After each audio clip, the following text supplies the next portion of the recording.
car order. It's always been car order. I strongly disagree. That's the way it is. Ripped him out through the window in a nice way. Just so I can go down and drink a carton while everyone punches on. Just pisses me to tears. That's the worst thing you can do. You shut up, you hack. Talking about boat ramps, this is what I wanted to get through from the start. What he said. Oh, you just been an idiot. And welcome to the Chumming Up Podcast, the fishing, spearfishing and ocean adventure podcast that is now 1 in 6 trillion fishing podcasts you can listen to. I am Squirly, and with me, as always, is 2T Leewold. How you going, big horse? Yeah, I'm going good. And we're number 1 in 6 trillion. 1, always at the top, number 1. Number 1? Yeah, don't forget it. Yeah, I don't think it's a good marketing ploy, me telling people at the start, like, you've got way more options than listening to this, but... Yeah, I wouldn't tell anyone there's another option. Yeah. Like, there's someone else we could listen to. Yeah, this is it. You did it. Like, don't even look anywhere else. Yeah, our target audience is like my grandfather. He can't change the channel, so it's just on this one. Yeah. It's like, I fucking hate that, but I don't know how to put anything else on. Yeah, just someone that we can put the playlist on their phone so it just keeps repeating and then they can't change it. Yeah, that's a real good way to get liked is like U2 when they put their fucking album on everyone's phone. Yeah. That's what we'll do. That worked out well for them. I fucking hated that. I deleted about 60 times, kept popping up. Yeah, such a funny thing because I remember reading an article about how they were so surprised that people weren't happy that they were forcing them to listen to their music. It's like, yeah, that's pretty normal. I don't know. It's horrible. Just go kidnap someone, make them listen to Chumming Up. Yeah, that's right. It's like waterboarding. Anyway, Big Horse, you're over in WA. You brought Dixie Normus over? Yeah, towed her across the Nullarbor. It wasn't too bad of a trip, actually, just a bit slower. But, yeah, towed her across, and now she's here. Yep. And we already got one fish in. Yeah, straight out next day. Yep. Went out with Mike Kane. Went sword fishing, chasing all the swordfish that have been getting caught in pretty big numbers, to be honest. Over in Perth off the Canyons, they have that Clash of the Canyons comp at the moment. How'd we do? Oh, 110, so... That's not good. No, it's not good. It's not great at all. So, but yeah, it was interesting, wasn't it? Learned a lot. Brought all the gear over that I'd been using in Lakes Entrance in Victoria, and even brought baits across, so I had good like squid off the trawlers over there, arrow squid. Yep.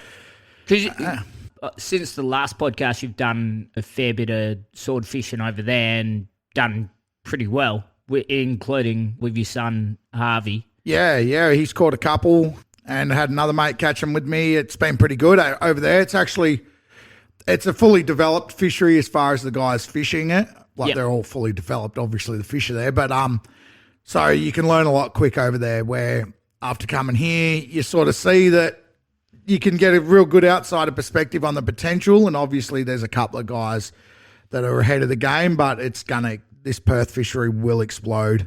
Yep. Obviously after seeing what's happening over there. But yeah, so yeah, brought all the stuff across and we went out and yeah, we had a look around where we sort of suspected would be good. And there was like 7 other boats there had the same idea. Including like a tinny, pretty much. Yeah, I think there was 2. Like I think I saw it. Like I thought I seen the tinny multiple times, and later on I was told there's 2 that looked the same out there. Yeah, okay. So, but yeah, they only would have been 5.5 meters at max, wouldn't it? Yep. 4 like 20-year-old blokes with high-vis wet weather jackets. It's like, whoa, just looking at them give you a sore back. You're like, oh, these mad dogs. Yeah, what wasn't like dead flat either on the way out. Nah. So good luck to them. And we even got checked back at the ramp when we got in by fisheries, and they explained to us that those guys, one of the guys in one of the tinnies, that was their 6th attempt out there. Yeah. So it's like, good on you. If you boys are out there listening, fucking get into it, boys. That's sick. Like, how good is it? I mean, landing one would just be all time from that. You know, you put in that effort and then, just frothies. 100%, yeah. And then just leave it hanging out of the tinny and parade it around Perth for a day. Yep. So, but yeah, went out there. Them boats were there. Current was pumping. Made it a bit tough. Yeah. Also, the squid or whatever it be down in the scatter layer off here eat all your baits pretty quick. Yeah. Which is pretty similar to what me and you experienced when we were sword fishing up in Exmouth. Exmouth, yeah, definitely. Where the East Coast, where I've been fishing, you either get bit or you don't type thing. You don't seem to lose your bait, which it's a bit of a bugger over here because you got to turn them over a fair bit quicker. Yep. And yeah, we fished till 3:30, no luck, and then we thought, oh fuck this, we'll pull the pin and go have a look somewhere else. And then went somewhere else, and 20 minutes in, got the bite, didn't we? So yeah, so and got him, most of the way. 40-minute fight, probably a bit over 10 meters from the boat, I guess. Yeah, and he shook his bill a fair bit and shook it off. So it seemed like looking at the line, it had just looped. Yeah, it was either tangled up in the line or some sort of foul hooked or all of the above, circle hook over the snout type thing, what like billfish are like. Yep. And he bit, come to the surface just like a sword would. And then once he got to the top, we're on 9 kilos of drag. Then he peeled the top shot off, which is about 100 meters. Then he was just still ticking straight down, just tick, tick, tick, tick, tick off the reel. So might come up to him with 12 kilos of drag. And that was about 10 minutes in. And then, we fought him for 35 minutes more with 12 kilos of drag, only to lose him right next to the boat. So that's what sort of makes me think over the snout, like something over the snout, because that's what blue marlin do to us, isn't it? When they're over the nose, you fight them and fight them and fight them, and then when you finally pull them at the last minute where they face you, it just slides it straight off when they're pointing at you. So. Yeah, and had the full bait still on the line as well. So. Yeah, and tangled up on the leader, wasn't it? And yeah. Yeah, it didn't take much to convince you and Mike that it's like, we want to just let it go. I can't be fucked filling it or kill it. Kill it, we're not letting it go. Yeah. Flying gaffs are out, ready. Yeah, I was visualising putting a gaff in its head. Don't worry about that. I had, half a hamstring, but a lot of will to kill something. So I needed my pain to go into another fish. Yeah, that's right. So, and former podcast, but another one, we obviously had Mike on before, Chris Tanti. Yep. They got a sword the same day, about 45 kilos. Yeah. Nice little one. Yeah. So that was cool. I think, he's been putting in a fair bit of effort too. Like, I think he's done a fair few days without getting one. Probably, the ones leading the charge have been the Send and Bend boys, which is really cool from the podcast we did with them, from where they were then, where they were just sort of sussing it out to now, they got a double the other day and got another one recently, and seem to be doing very well. I don't know. I haven't actually seen the leaderboard of the Clash of the Canyons, but I think I had a quick look the other day, but it may have changed since. But I think Dylan Pickens' boat, Nuisance, is Coup de Craft. I think they're leading. Yep. But then maybe Send and Bend. But the way the rules are is your fish has to go line class type thing. Oh, okay. Or you get points on line class. So I think, like you said, I think the Send and Bend boys are leading the charge as far as catching the most, but they're fishing 60 because they want to catch a big one. And Dylan and the Nuisance boys have been fishing 37. So I think more of their fish have actually gone over line. Like, if you catch a 45 on 60, it doesn't count. Where if you catch 45 on 37, it does type thing. Yep. So, yeah. And the Send and Bend boys have been doing a bit of night drifting, catching them as well, day and night. Yeah. I think, like you said, with them leading the charge, I think we'd have to make a note that I think definitely without them boys, the fishery wouldn't be as opened up as it is yet. Obviously, again, the fish would be there, but there wouldn't be none of the other boats would be charging out there. They've been pretty selflessly taking a lot of guys out, showing them, catching them one, and then it's just going to explode, it already is starting to by the looks of it. I think a lot of it will just be working out the best seasons, which seems to be obviously now's good. Yep. But how long before and after is the better time to be doing it? Because, guys will lose interest pretty quick if they're going out there for donuts day after day when they're in the wrong time of year. Yeah, true. I suppose the ban on demersals kind of hurries that fishery up a little bit as well, though. So there's always that. Yeah, 100%. And it's a great thing to have come with the ban, because obviously the ban amongst boat owners and fishermen is probably pretty controversial in a way. Yep. I don't really know, like, yeah, you know, you hear guys, I'm selling my boat and all this, and where it just opens another option, you know, like I think Perth itself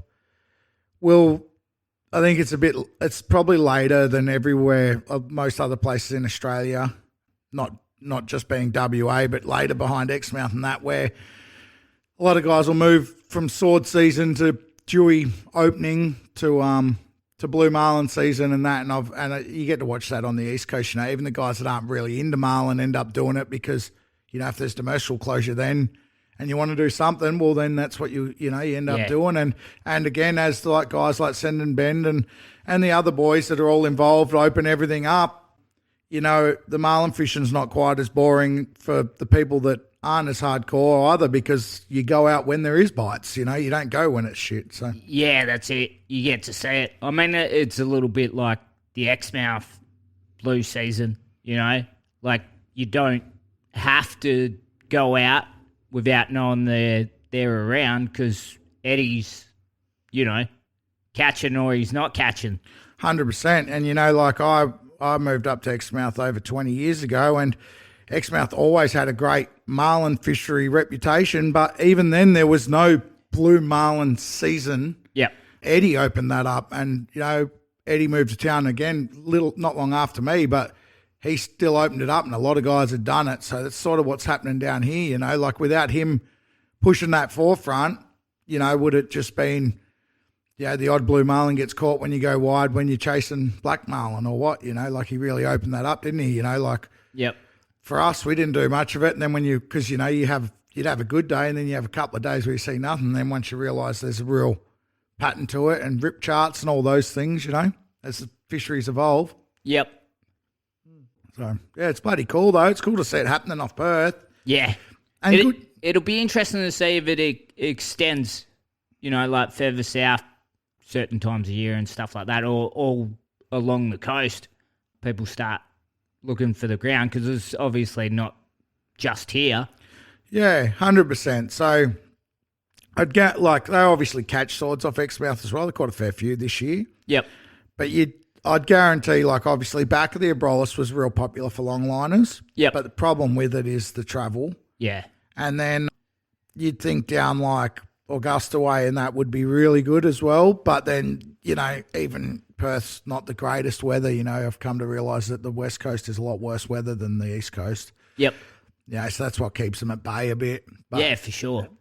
But if anything, if it mirrors anything like the East Coast, which you think it would because of water temps and yada yada, you'd think that Augusta way would be best in summer. Yep. Like Tasmania is. And you'd also think it's when you're most likely to encounter the larger fish in that colder water.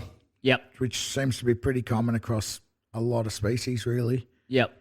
Yeah, it'll be really interesting to see how far it comes. Yeah.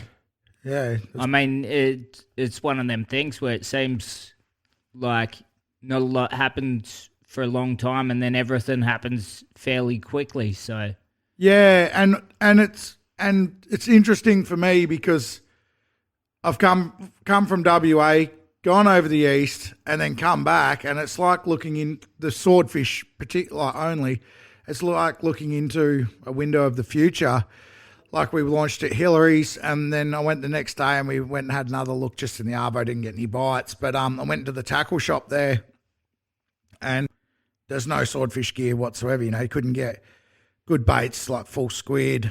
There's no lights to put on your leaders, all that, just little normal swordfish stuff, the skirts. Like a lot of the other shops have them in Perth, Tackle West and Netherlands, Complete Angler and whatnot. But in Victoria and the other places, the tackle shops that are right next to the ramp have that stuff, you know, where you can see that that tackle shop and them tackle shops in a year or two will have all the swordfish stuff you need.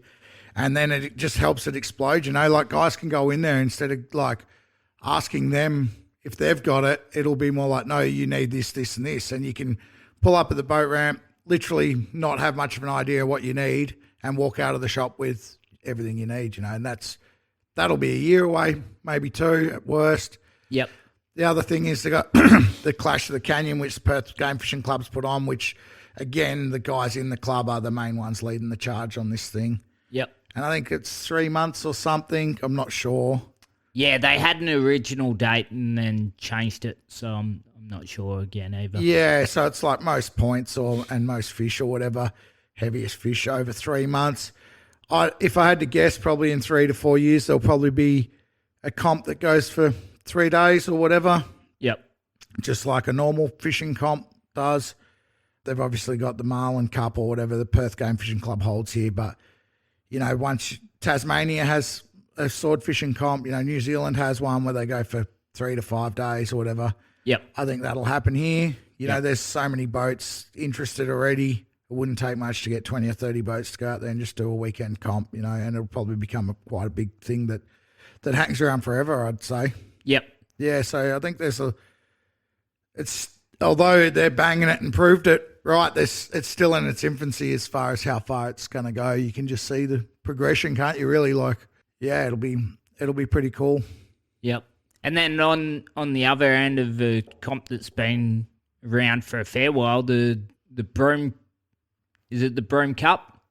The Broome Billfish Classic. Broome, yeah. So that kind of grabbed all the attention. I think it was last month. Yep. With just the numbers caught in that, I'm unsure what they were. I just remember seeing just massive amounts of sailfish getting caught. Yeah, so it was by far Australia's largest numbers of fish caught. I'd say in a comp, they caught 12 or 1,500 fish for 4 days. Yep. I think it might even be 3.5 days. The last day's not massive. And I think there was either 27 or 28 boats. So that's, so it's a crazy amount of fish. Yep.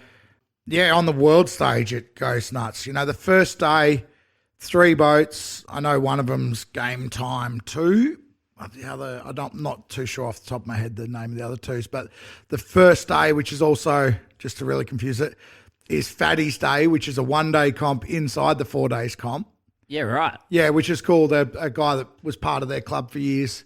He's now passed on, Fatty. They have a day for him, so it's really cool. So you get 2 comps in the one. So, if you lose one, you can still, But anyway, for Fatty's Day, which is the first day of the Broome Billfish Classic this year, it was the first day. They always pick a different day.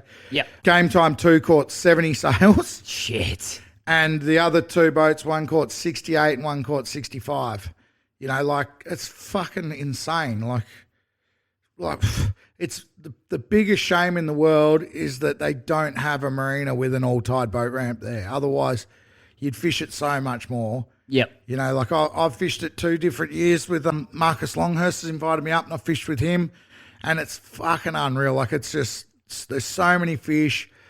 Everyone there's unreal fish with. It's just epic. It's just that you need to put your boat in, half bury your car when the tide's high days before, and then set up a mooring or organise a mooring off Ganthian Point and leave your boat in, and then you need a dinghy to cart that you can beach launch and cart your jerry cans in and out every day. It's just a bit logistical where if they just had that marina, there'd be 100 boats fishing it.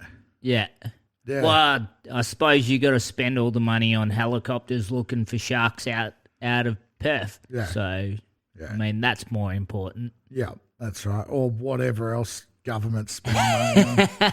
The Victorian government's got their machete bins that cost $400,000 each or whatever. Yeah, yeah. Amnesty for a machete, I don't know. But yeah, it was unreal.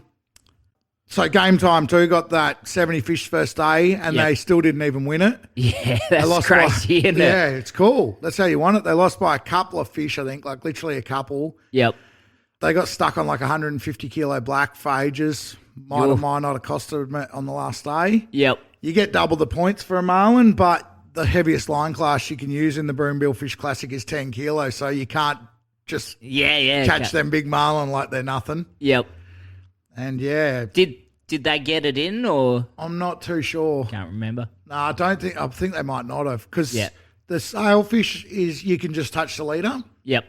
But you actually have to tag the marlin, so it makes it pretty difficult. Yeah, it's actually a good setup. It's good. Yeah. Yeah. But, cracking comp. Yep. Yeah, so world-class numbers. Eric Locke, a guy up there that fishes a lot, he fished on that boat and he won champion angler and he ended up with 50 sailfish for 4 days, fuck. That's good going. Who doesn't want to do that? Yeah. You could, if you're lost and you're doing that, fuck, you're having a fun week, aren't you? Yeah. You're not devastated catching 50 sailfish in a few days, are you? No, that's it. And actually, because we talked about things we're going to talk about, but I've just come up with one, so I'm just going to jump it in there right now. Yeah. Just talking about comps. The Mac 10,000, you know that comp? No. So it goes off Onslow. It's been going for 10 years. Oh, yeah. $10,000 for the heaviest mackerel. Yep. Which is not my most favourite comp because... Yeah, you're killing them. You're killing all the little ones. They're releasing them. So you're just breeding sharks because you can't keep... If you want to catch the biggest mackerel, you only get your first 2 or 3 that's legal. You got to let them go. So if you're catching 10 each a day per person, you're throwing them back and they're going to die because mackerel don't release. Just doesn't happen. And you're teaching the sharks on to follow the boats. Yeah, so I'm not the biggest fan of that. But anyway... Yeah. That's just my opinion, and we'll move on from that. Were you scared of being controversial all of a sudden? Nah, but you know what I mean. So I want to get to the point that I was getting to of it. So this year being the 10th year, they put 20 grand cash up for heaviest mackerel, and they capped it at 100 boats, and the 100 boats in the first day signed up, and they wanted more. So imagine Onslow with 100 boats at the boat ramp. It'd be fucking nuts. And imagine if they had wanted, if more come in.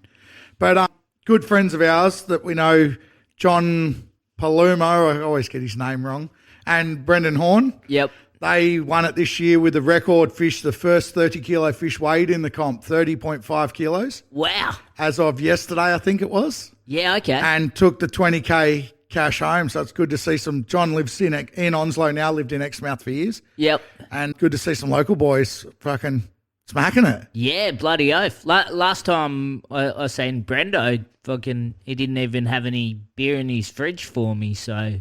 Yeah, smart man. He knew you were coming around and emptied the fridge so you wouldn't stay. Nah, that's awesome to hear. Yeah, so 20 grand cash for a 30-kilo mac, that's, at least it's a good one to take it home, eh? Yeah, fuck off. Especially a comp like that, that's what you want to say. Exactly. And guys that like John and Brendo, they fish all the time. Local guys, they deserve it, Johnny come second in it one year with a 28-kilo fish and got pipped. Yep. So he fishes just all the time, man, just loves it and great guy. So, that's just cool. Yep. Yeah. Yeah, bloody oath. And then you're heading up towards that way with the boat. That's the whole point of bringing it over here is you're spending a month at the Monties. Month? Yeah, that's it. So, we're going to the Monties for a whole month. Family's flown over, missus and kids. I got my dad and a few of his mates and a couple of mates. Because I got my wetline boat, obviously, in Exmouth, which is a 65-foot West Coaster ex-longliner. And it's got decel and toilet and shower and ice machine and all that. So taking the commercial license off it for the month. Yep. And then towing Dixie Normus, the Edencraft, and like a big dinghy, like a 5.5, 6 metre dinghy behind it into the Monties and, fishing for a month there. So should be pretty exciting. Hopefully the reasoning behind it is to try and see some sailfish numbers like Broome has had. Yep. Whether or not that happens is yet to be seen, but that's part of the reasoning behind it. Yep. So, yeah. For the timing at least anyway. Yeah, that's right. That's why we're doing it now, and get the wife and kids. Well, missus, we've got this big, beautiful commercial boat and business and that, and she's never even been to the Monty, so it's like, oh, well, let's use it for fun for once in our life. And yep. And the guy who runs it for me, Joe, he's just a jet, so he, hopefully I haven't pissed him off too much by taking it and fucking around with it. But, yeah. Yeah. So obviously the sales, but what's the other goals? Like you're gonna go do some diving? Yeah. GT fishing? Maybe. Depending so a lot of it will depend on what everyone else wants to do. I got the kids and that to write down some goals. Yep. What they want from the trip. Harvey wants to catch a sail on 1 kilo line. Yeah, right. Which is something I've always wanted to do, but the shame of it is if we kill it and then weigh it, because one hasn't been done in Australia yet. Yep. You can't certifiably weigh it on the boat unless you go back into land. Which, but yeah, stuff like that. Diving's a big one, especially the kids, my 2 kids, and they haven't had that for a little while. So if we do a month there, the Monties are like, that's where you cut your teeth. It's just epic. They'll be able to learn some of the shallow water stuff, that 5 metre stuff, shooting trout, catching crays. Insane. Yeah, this is the time of year, same time of year, all the man rays rock up with cobia on them, swimming with them. Yep. Just all that stuff. Might do it if everyone wants to do GT fishing. We'll definitely do some. I'm probably more interested in like going on the islands on the windy days and then going in the big hardy head schools like what we used to have up and down Exmouth all the time. Yep. And just flicking little stick baits on like 20 and 30 pound for queenies and trevally in there, and even trouting that off the beaches in there, because it's untouched. Even the Rankin cod on those lures through there, it's just crazy in like 2 meters. Yeah, it's exactly like, it's just cool stuff where that, like you said, I'm be more interested in a Rankin on a stick bait, which we done down the bottom of the Gulf, me, you and Harvey at that time. And then I am big G's. So they're just not totally my thing. We'll do it, but you know what I mean? I'd rather... Well, you might get that with the Chinaman there too. 100%. Like, I know we've hooked them trolling in like 2-3 meters there, and then them just working people like proper Chinaman too. So the big greenback fuckers. Yeah, exactly. So I don't think you're going to be desperate for something that pulls hard like GT wise. Yep. Plus, I'm going to get some of them like cranker crab type lures and that, and do the sight fishing off like the mini cliff bits for tuskies and stuff, because that's all through there. Like just shit like that when it's windy. Yep.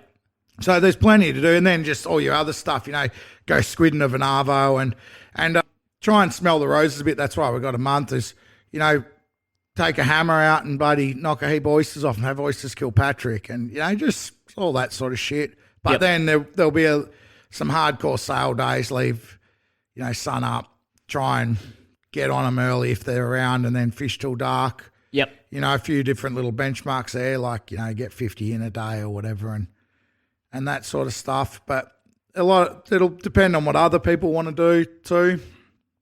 I think there's mud crabs in the Monties, maybe a bit of that. And then maybe some like blue marlin fishing early season, blue marlin kicks off in Exmouth the month after, so you get the odd one start, but we're a long way north of Exmouth, so if we shoot out the back of Rankin Bank or Trail Rocks, can be a real good time to maybe get an early bite. Yep. Go and have a look at that. I'm taking 3,000 litres of unleaded on the back of the 65-footer, so I've got plenty of fuel to do what I want every day, because hence why I'm doing it this way. Mother shipping is, I'm not the sort of person that you could go there and then, sip cocktails the whole time because you don't have enough fuel. Yep. Otherwise, it doesn't interest me. Yep. Yeah, there's like a lot of different goals going on. That's going to be unreal. Yeah, it'd be sick. And you were supposed to be coming, but you're getting married instead. Well, it wasn't either or. the old, will you marry me? Yeah, but you can't spend a month with Leewold in the Monties. Nah. I wasn't on that. If anything, what fucked me was, for once in my life, I did the family thing where my mum wanted to do a cruise for her 70th, which to me sounded fucking awful. But I was like, I got to grow up and be the nice one. And then, went and so just got back from that. Tore my hamstring on the second day of the cruise. Again, I sucked pretty much the whole time. But you should have seen me. I did it on the pickleball court, but I was giving more old people a bath than someone who works in a nursing home. Just giving them a hiding. And then, it just all ended. Tears. I did get one day fishing in Fiji before I did that. Just chasing GTs, but got a little one, barracuda, and what else did I get? Oh, rainbow runner. Yeah. But nothing worth getting a photo of. You said there's a lot of yellow lip there, so obviously you snorkeled as well, did you? Yeah, so that was at Vanuatu. Like, I've snorkeled in Fiji before and seen yellow lip there, but off Vanuatu, I just went, so on the cruise, they stopped at a place called Mystery Island. You can walk the whole island, even with a torn hammy. But I got in a little bit away from where all the touros sort of go, because they just kind of go in the bay more than, like, you know. Yeah, of course. Yeah. So went in through there. It was actually like really cool snorkel, because the fish were the fish you would want to see when you're spearing. So there were a heap of bluefin trevally.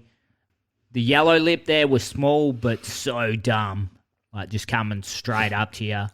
And then, yeah, a few trout and the rest. But that's pretty cool. yeah, it was kind of weird because it was off like the rocks on the beach, and then it was, yeah, just so fishy.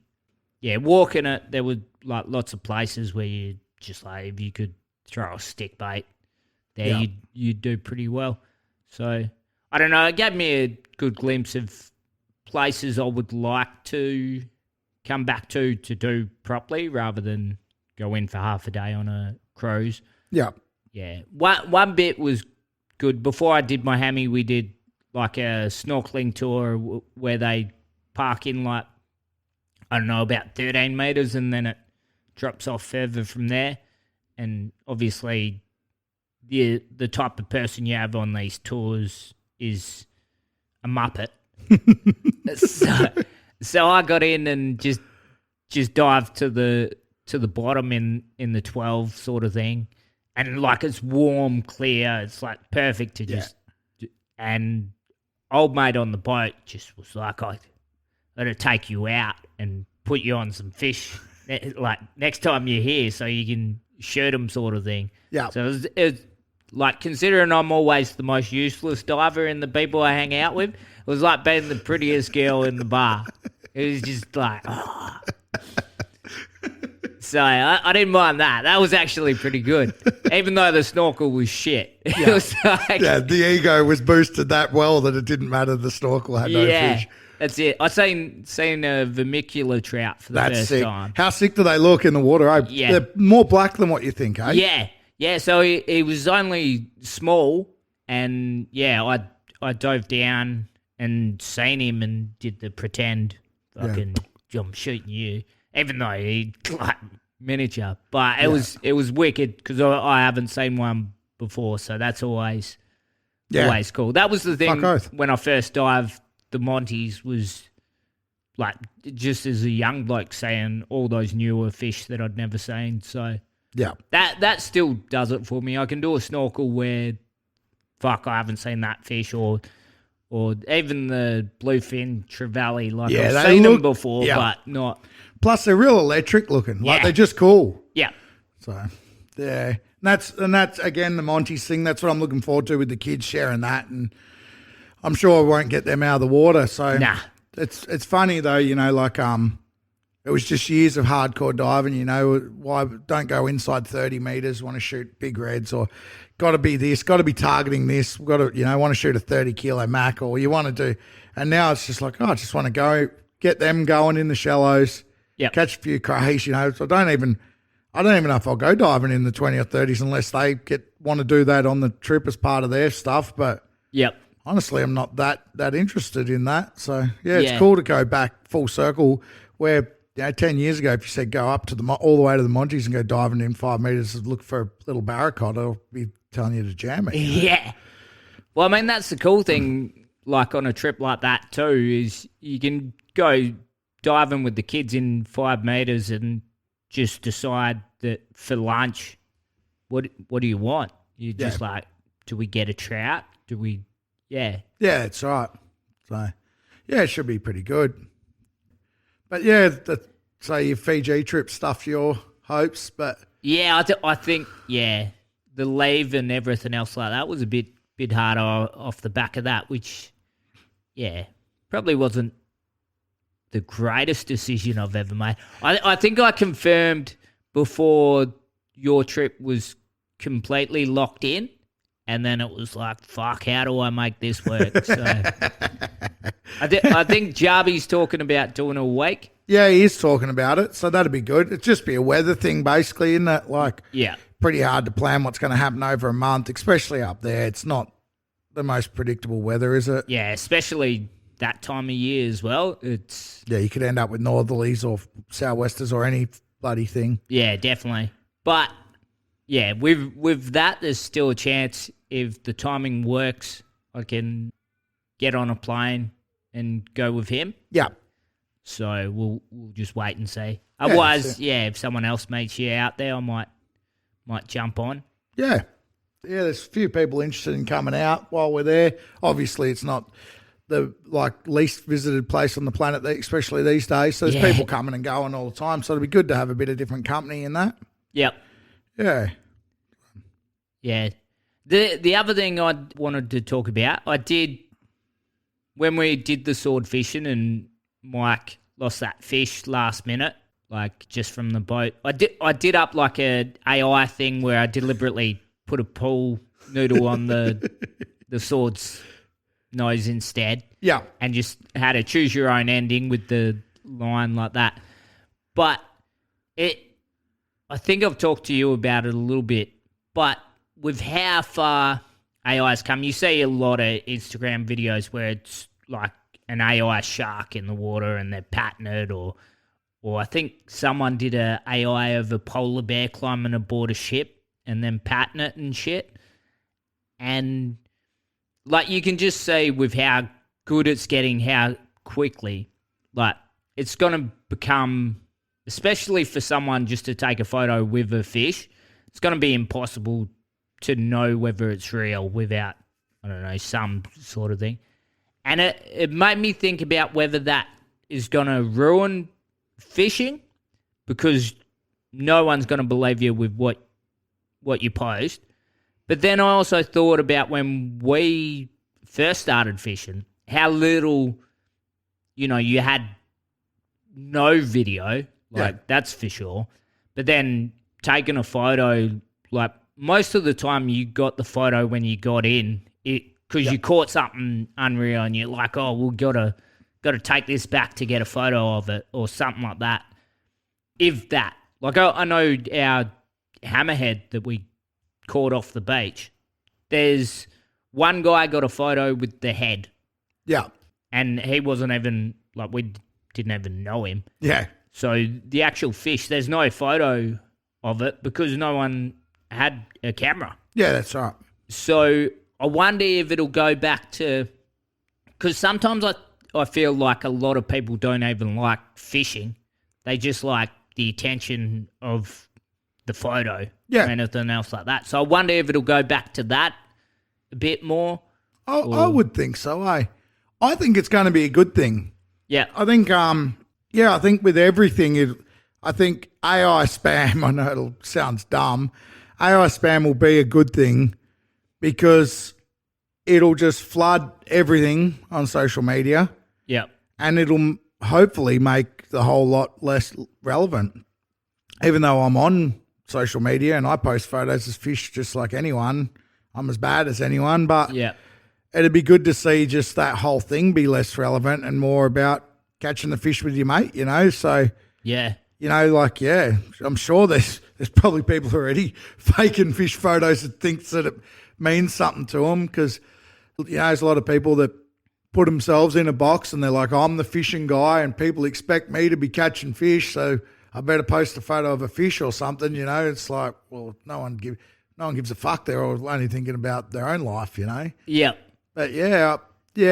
Well, it'd be interesting with, you have a YouTube page where it's obviously fairly more realistic type. It's not about just massive amounts of fish. But even that, people are going to see the videos where, say, I fish with you, and they're going to go, well, this guy wouldn't have a friend, so that's AI generated. Yeah, it's like, is Squirly even real, or did he make a guy for the podcast out of, has AI been around longer than what we've known and been at the forefront? Yeah, and just didn't know how to do a male voice properly. Yes, that explains everything.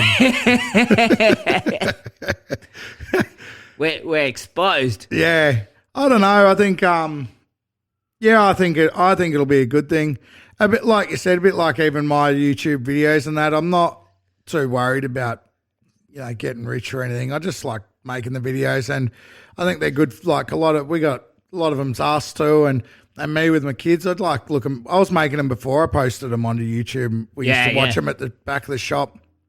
A good friend Shane Cooper makes some of the best videos you've ever seen in your life, and none of them are on YouTube. Yeah, the best videos you'll never see. Yeah, never see. Yeah, and you just watch him at his house, and it's shooting cool stuff and that. And I think I just like to make them like as a history reference. You look back and you go, oh man, like especially when the kids are younger. Yep.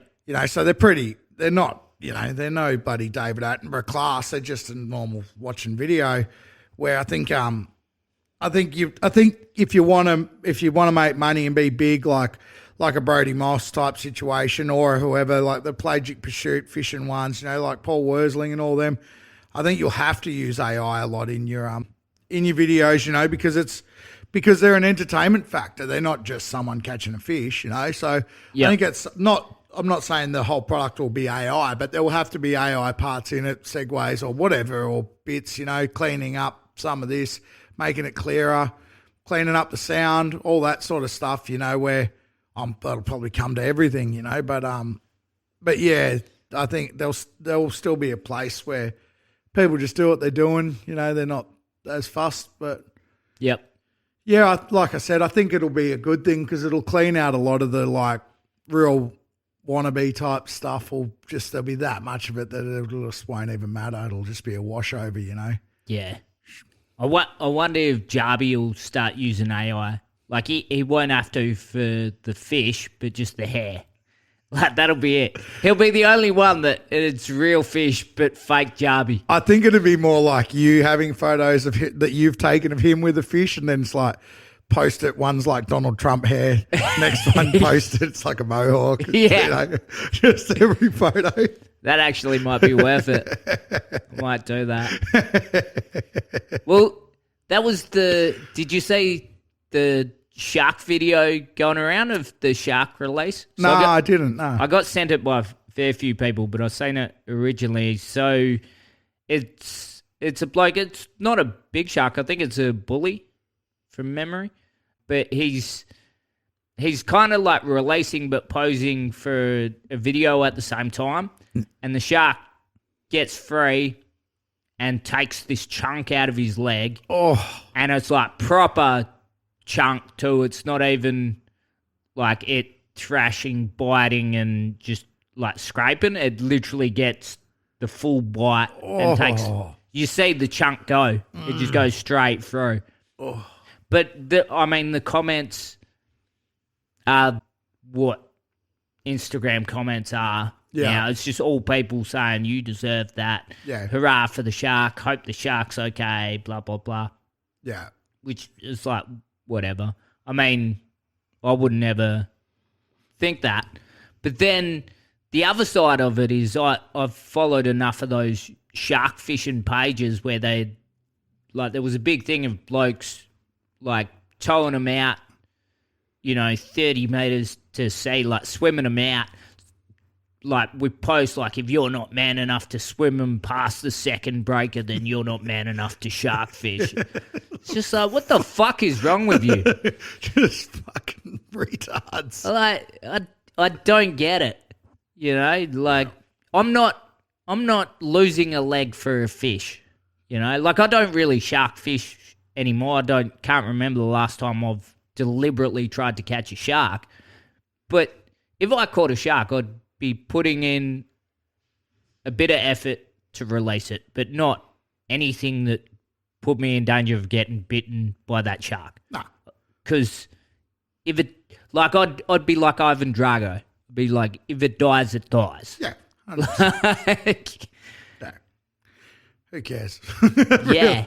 Yeah, I don't know. Like, yeah, exactly. It's like all fishing. It's funny though that I've caught a fucking shit ton of sharks in my time, and they are the hardest to kill. Like, they survive out of the water pretty well. Yep. Yet it seems to be the animal that's cared most about released, where, like this mackerel thing we're talking about, billfish and that, it's like, oh, well, it happens. It's like, yeah, but that's the one you need to be more gentle with. The shark's going to be fine. Yeah. You know, like they just fucking live. Yeah, they're hardcore. I think there was that one that the white that washed up down south. That was interesting because I seen one of the tackle shop owners or something. He said something about like they don't sell any gear that would be able to catch one of them.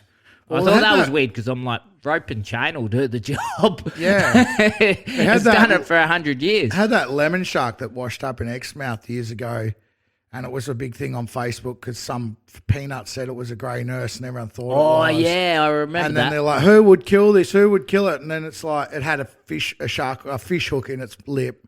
And everyone's like, well, it's washed up. Like, how do we know? Just because it's got a hook doesn't mean that someone's killed it. Could have got that hook 10 years ago and then died of old age and washed up. Yeah. The hook is there, but it doesn't mean that that's how it died.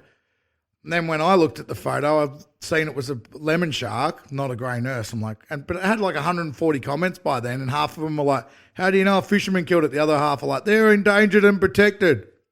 Yeah. And then I put on there, it's a lemon shark, and then it blew up another 400 comments because I put the photos to prove it of what the IDing of both were. Yep. And then whoever was running the page got the shits with me because they were an ultimate greenie and fucking banned me off it.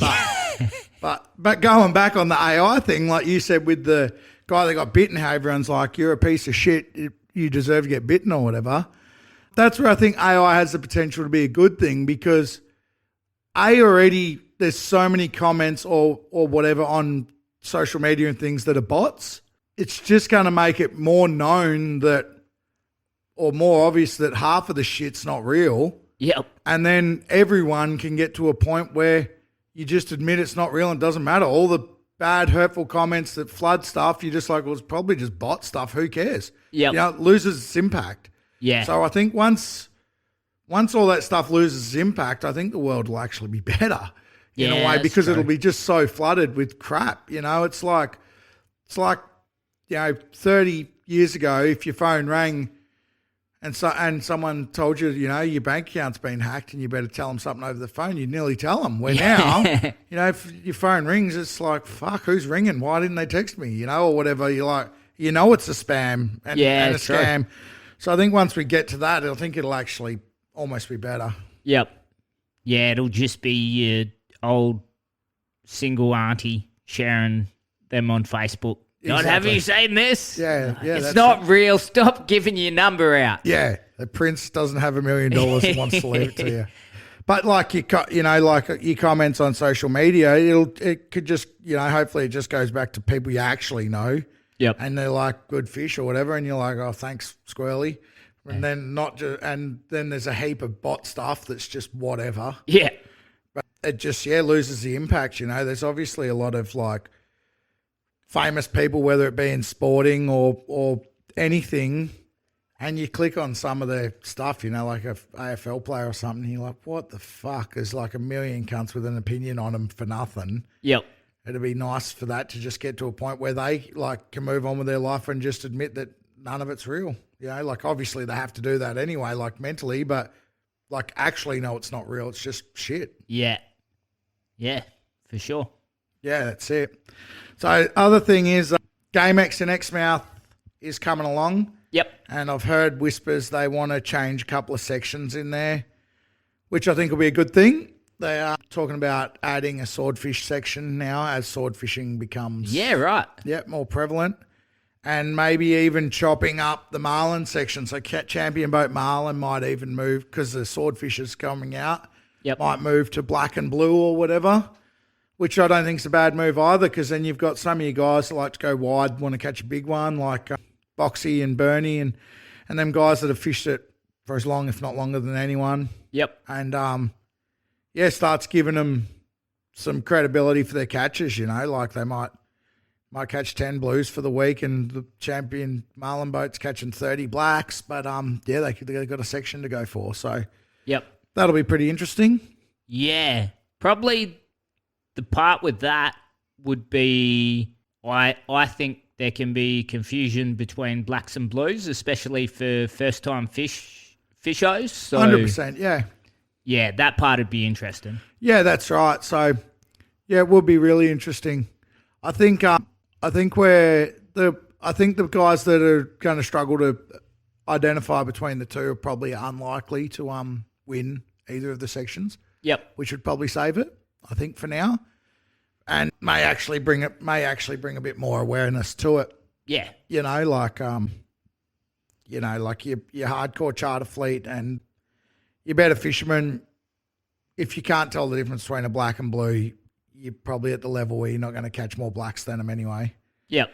And then maybe even the blue stage, I'd say, even like when Bernie and that goes wide, fishing for blues, they're still going to catch a few. And then, I think the size will probably pull some of the other guys into line. If they've caught 3 or 4 blues, but none of them are over 30 kilos, you're probably going to start asking a few questions or the, guys will tell them at the club because it'll happen in the first couple of days. If you're looking to, like, you're going to win it, like at the blue section, someone will go, mate, maybe take some photos or let us a bit more in if you're hell-bent that they're blues but they're only like 20 or 30 kilos or whatever. Yep. So, which would be good to see, like obviously education's the key on identifying the different species of billfish in those situations, and as we both know, it's pretty tough when you start. Oh, for sure. But then once you can never fuck it up again type thing. Like it'd be pretty hard to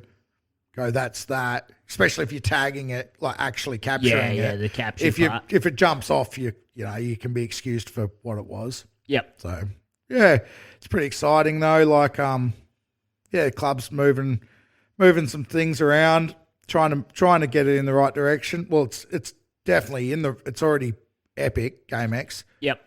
But, little tweaks never hurt, like they do it with the Olympics and shit too.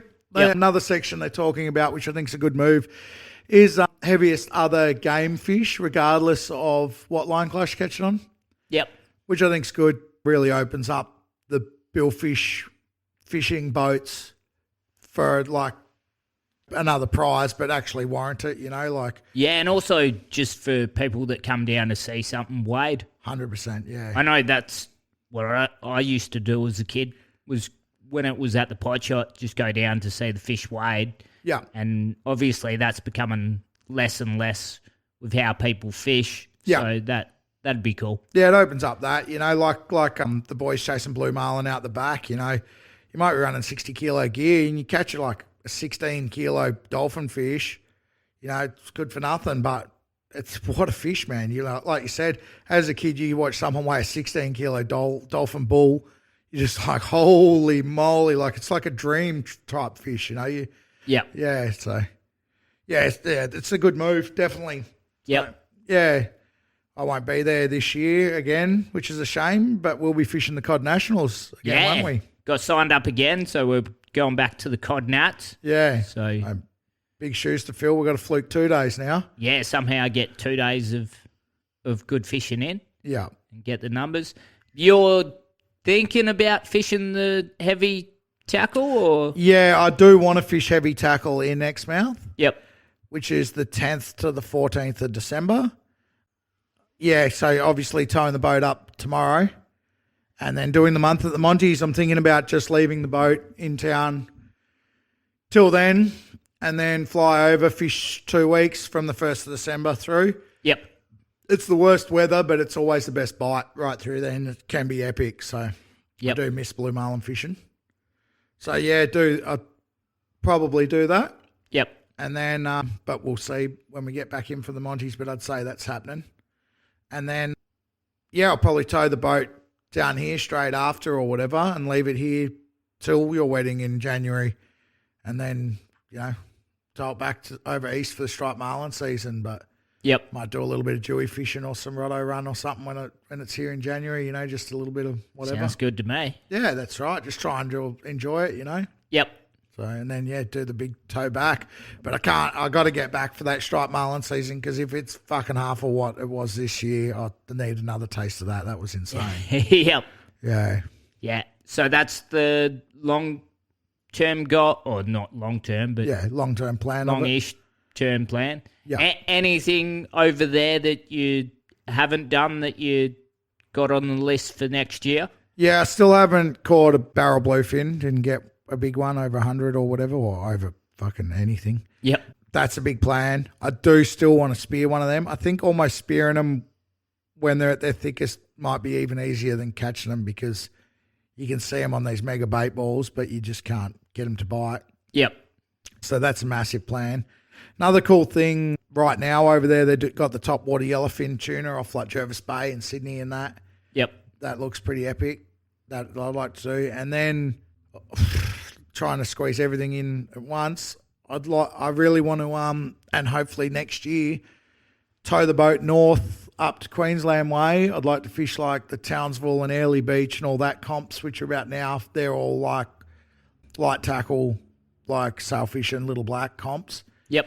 And arrive up Cooktown Way for like November or whatever it is for Grand to Black season. Go out to Lizard Island and do that off the boat. Yes. Sick. So this year's the west, and then next year will be up the top of the east. Yep. Yeah, that's the plan. Awesome. So yeah, it'd be bloody wicked. Bloody oath. Yeah. All right. Anything else to add? No, I don't think so. Happy? Hopefully we'll, if I get up to the Monties, do a podcast there. I think you're going to bring the gear, so... Yeah, I got the gear, so if I got my old decky, Pete Lawton, so he's always good for a chat, so we might get him on, but I don't know. Yeah, he's been on a lot of Tales of the Tinny. He has been a lot on the Tales of the Tinny. I think that's finished now. Yep. Yeah. Not as good as Chumming Up. Just drop that. Oh, fuck. We mentioned another option.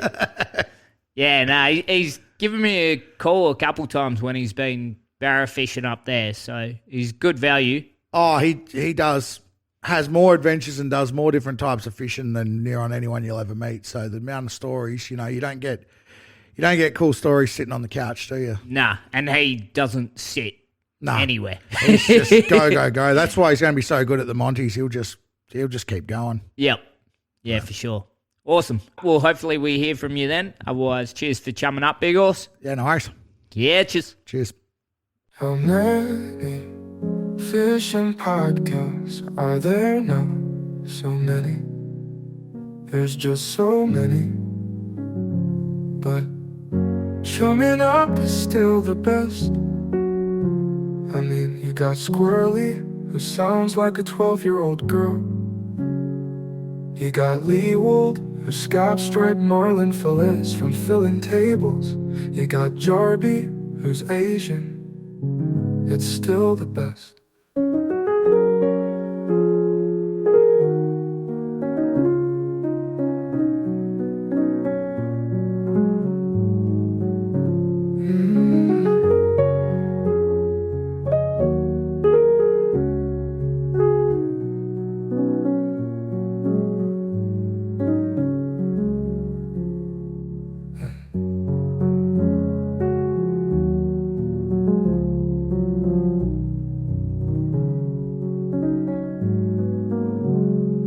Many fishing podcasts are there now? So many. There's just so many. But chumming up is still the best. I mean, you got Squirly, who sounds like a 12-year-old girl. You got Leewold, who scalps striped marlin fillets from filling tables. You got Jarby, who's Asian. It's still the best.